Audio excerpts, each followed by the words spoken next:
Joining me today to discuss cybersecurity is Kim Legelis, Vice President of Marketing at Lockheed Martin. Welcome, Kim. Hi, Sid. Thanks for having me. Lockheed Martin is known, very much for fighter jets and airplanes and things like that, and combat ships. What brings you to an automation conference? Interesting question, right? Most people ask that question. Well, interestingly enough, cybersecurity is a very important part of Lockheed Martin's portfolio as well. Most people don't know that, but they have 3,000 cybersecurity professionals and extensive experience in the space. And as you know, automation and the cybersecurity element of automation is an important part of this conference, so we wanted to be able to participate in that. Well, there's no doubt that cybersecurity for critical infrastructure is a key topic of interest. What is it that Lockheed Martin does that may be different than what other people do? I'd say there's two primary aspects that differentiate Lockheed Martin's approach to cybersecurity. The first is the fact that they have extensive experience in the industrial control system or automation area by virtue of their Industrial Defender product line. So that's one thing that sets them apart, being able to span both IT security as well as OT cybersecurity. The other element is something that has to do with security maturity.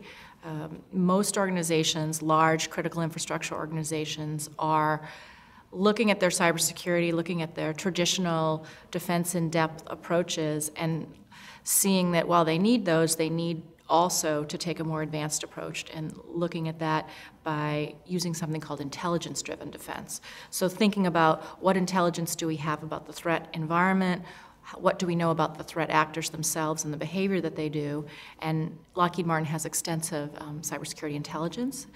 They have a very well-known methodology called the cyber kill chain, which they use to apply an intelligence-driven approach to sort of the next generation of cybersecurity for critical infrastructure. Well, one thing is automation systems and the associated environments are quite different than IT and data centers and things like that. Is cybersecurity different in automation systems? Yeah. Cybersecurity is different. It's actually very challenging to secure automation environments, and for a wide range of reasons.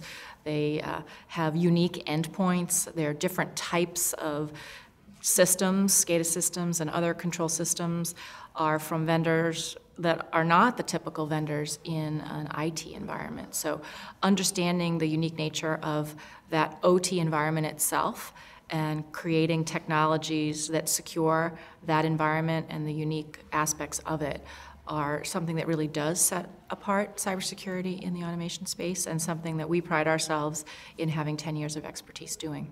Oh, okay. We're reading a lot today about cybersecurity attacks and things like that in the newspaper. Is that real? Is that hype? What do you see? Well, certainly we have a front row seat to the escalating threat environment for critical infrastructure operations, for sure. I would say that it definitely is not hype. These threats are in existence, and it's important that we understand that we don't overreact, but that we just sort of put our heads down and do the things that are necessary to improve the protection of critical infrastructure operations. Was there any good news in the cybersecurity space? I mean, and do you have any success stories or something you could just share? Sure. There definitely is good news. I think the good news is that the news and the news reports actually do help organizations ask questions like, could this happen to me? And if it could, what could I do about it? So particularly in critical infrastructure, fortunately, we haven't seen a lot of bad things happen. And that gives folks in the industries, like the industries that are participating here, the opportunity to step back and really make the investments that are necessary to secure themselves. And so the good news that we've seen is organizations really taking significant steps, making significant investments in staffing and in resources, in partnering with companies like Lockheed Martin to really bring a new level of maturity to cybersecurity in their control environments.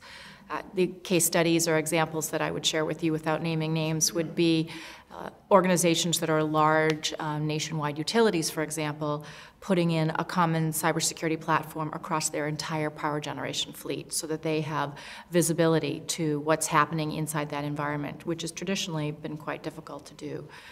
or organizations who are just taking the next step in maturing their cybersecurity overall by wanting to know how their systems are configured and how do they match operational efficiency with cybersecurity, how do they address growing regulatory requirements, all of which we're seeing customers take strides in and be able to demonstrate that with improvements in efficiencies as well. So I think there is some good news.